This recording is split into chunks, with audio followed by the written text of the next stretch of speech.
Iran may also have to get back to Israel again. So then there would be expansion of the war theater. And that would mean that the oil markets could go berserk.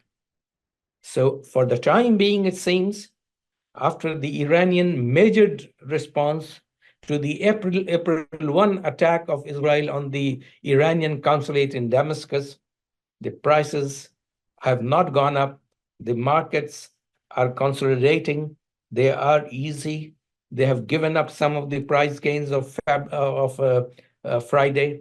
And at this moment, prices are at the right level.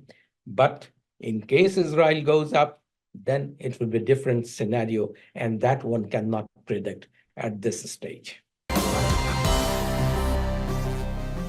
This Israel and Iran issue is expected to have at least some influence on the oil market prices. And the word expected I'm using because there has always been an expectation that in case any such expansion or broadening of the war theater happens in the Middle East, it is bound to create an impact on the oil market prices. The first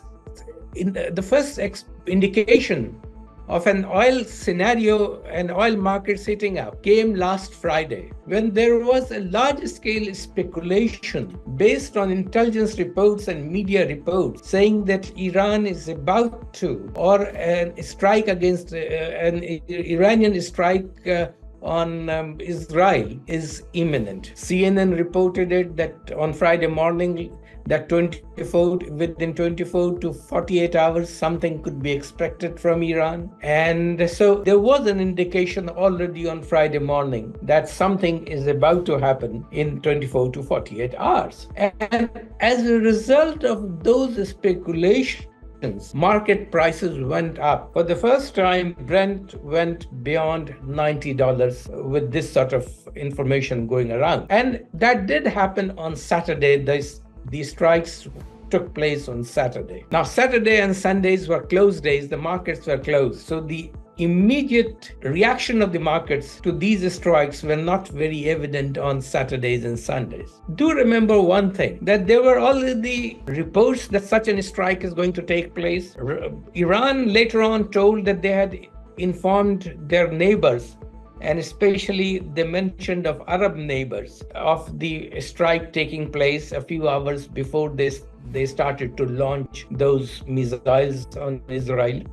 When they said the Arab neighbors, perhaps it meant Jordan, Saudi Arabia, the United Arab Emirates, although they did not specify which states they informed that such a missile attack on Israel. Keeping all that in mind, once these Arab neighbors came to know of it, they must have definitely informed the US and Israel to be prepared for any such eventuality, and that such an eventuality is about to begin. In fact, there are some speculations also going on that not only the Iranians informed the Arab neighbors, they perhaps also informed themselves, the United States and Israel as well. But that cannot be confirmed at this moment. So as a result of that, on Friday morning, the prices had gone up.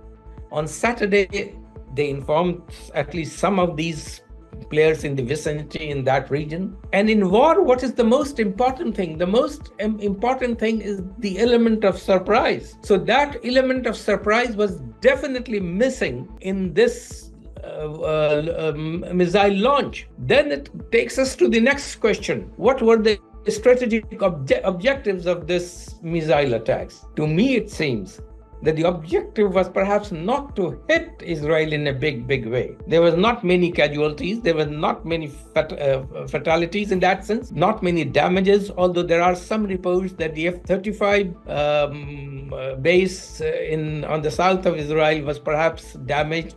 To what extent, it is not well known. So perhaps in that was the only area where the missiles were able to go through the Iron Dome, but in the rest of Israel, nothing literally did happen except the sirens blowing around for a few hours. And then, so the attacks were much restrained. It was not basically meant to hit Israel in a big way. This was basically meant to pass on a message to their own nation, more of a PR exercise, that since Israel had hit the Iranian consulate in Damascus, we are hitting them back. What happened on Monday morning then? The prices went down. Last when I checked, it was something like 89.50 per barrel, down from $92 a barrel. So the markets, which had already appeared in the war premium, they realized that this war is not expanding. So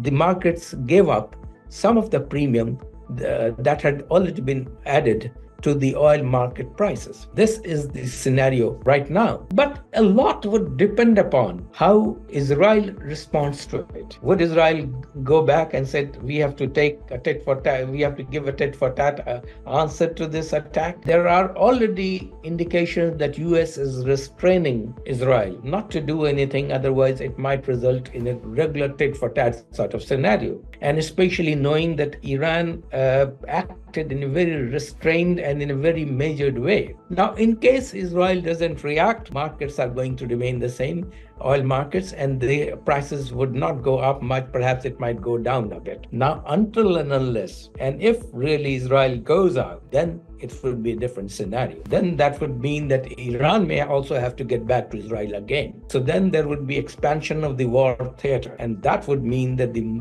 oil markets could go berserk. So for the time being, it seems, after the Iranian measured response to the April 1 attack of Israel on the Iranian consulate in Damascus, the prices have not gone up. The markets are consolidating. They are easy. They have given up some of the price gains of Friday.